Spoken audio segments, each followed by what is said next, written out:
சரண்யாங்கிற sister 32 pieces brownie order பண்ணியிருந்தாங்க. 1 kg வருங்க.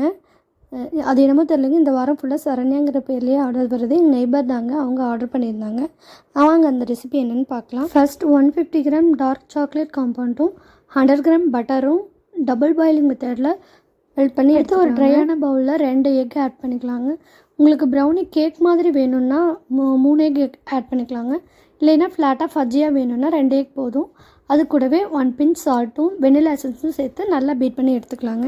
நல்லா கொஞ்சம் நேரம் பீட் பண்ண பிறகு அதோட எல்லோ கலர் லைட்டாக மாறின பிறகு 150 கிராம் பவுடர் சுகர் கொஞ்சம் கொஞ்சமாக ஆட் பண்ணி மிக்ஸ் பண்ணிக்கலாங்க. இப்போது மெல்ட் பண்ணி வச்சுருக்க சாக்லேட் பட்டர் மிக்ஸை ஆட் பண்ணிக்கலாங்க.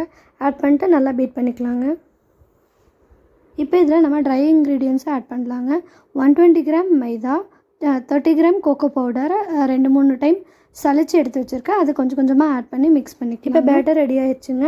பேட்டர் கொஞ்சம் உங்களுக்கு கெட்டியாக இருக்க மாதிரி ஃபீல் ஆச்சுன்னா 1 ஸ்பூன் மில்க் ஆட் பண்ணி கன்சிஸ்டன்சி அட்ஜஸ்ட் பண்ணிக்கோங்க. இப்போ இதை ஒரு 7 இன்ச் ஸ்கொயர் டின்னில் ட்ரான்ஸ்ஃபர் பண்ணிக்கிறேன். பேட்டர் இந்த மாதிரி ஈவனாக ஸ்ப்ரெட் பண்ணி விட்டுக்கோங்க. இப்போ இந்த பேட்டரை 15 மினிட்ஸ் ப்ரீ ஹீட் பண்ண ஓடிஜியில் 175 டிகிரி செல்சியஸில் 40 to 45 மினிட்ஸ் பேக் பண்ணி எடுத்துக்கோங்க. இப்போ நான் சொன்னது 1/2 kg ப்ரௌனிக்கான ரெசிபிங்க.